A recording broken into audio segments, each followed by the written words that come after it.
When you watch Vinícius Júnior dance on the world's biggest stages today, it looks easy. The speed, the smile, the trophies, it looks like a dream. But behind the glitz of Real Madrid lies a story of survival. A story of a boy who played barefoot in the mud, whose father disappeared for months just to buy him a pair of boots, and a teenager who stood alone against a world that wanted him to fail. This is not just about football. This is about the unbreakable spirit of the boy from São Gonçalo. Our story begins in São Gonçalo, one of the poorest and most dangerous neighborhoods in Rio de Janeiro. In a place where hope is a luxury, a 6-year-old Vinícius started his journey at Escolinha de Flamengo. There were no manicured grass pitches here. Only rocks, dust, and thick mud. His family lived in poverty, struggling to put food on the table, let alone pay for football kits.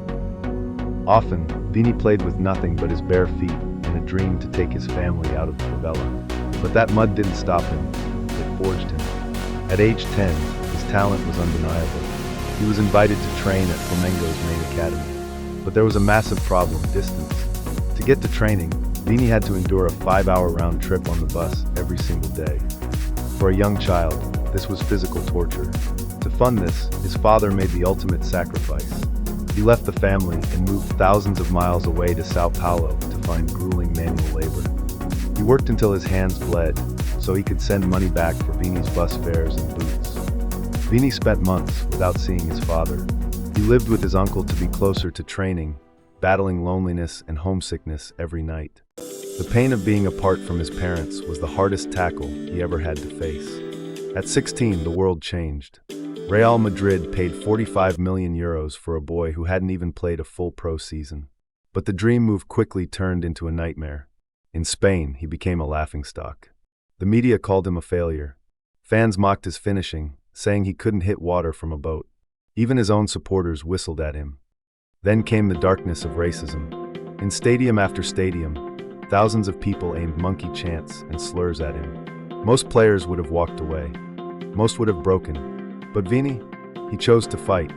He hired private coaches, worked late into the night on his finishing, and decided that for every insult, he would answer with a goal and a dance. Redemption arrived on a humid night in Paris.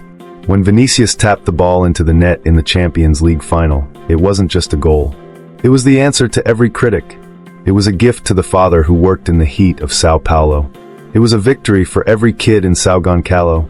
Today, Vinícius is more than a footballer. Through his Vini Jr. Institute, he is spending his own fortune to educate poor Brazilian children through technology. He is a voice against racism and a symbol of hope. He proved that it doesn't matter where you start, in the mud or in the dust.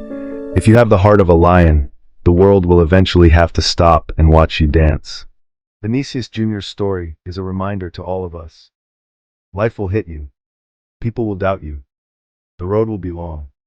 But your struggle is your strength. Don't stop until the world knows your name. If this story inspired you, hit the subscribe button and join our community. Who should we feature next?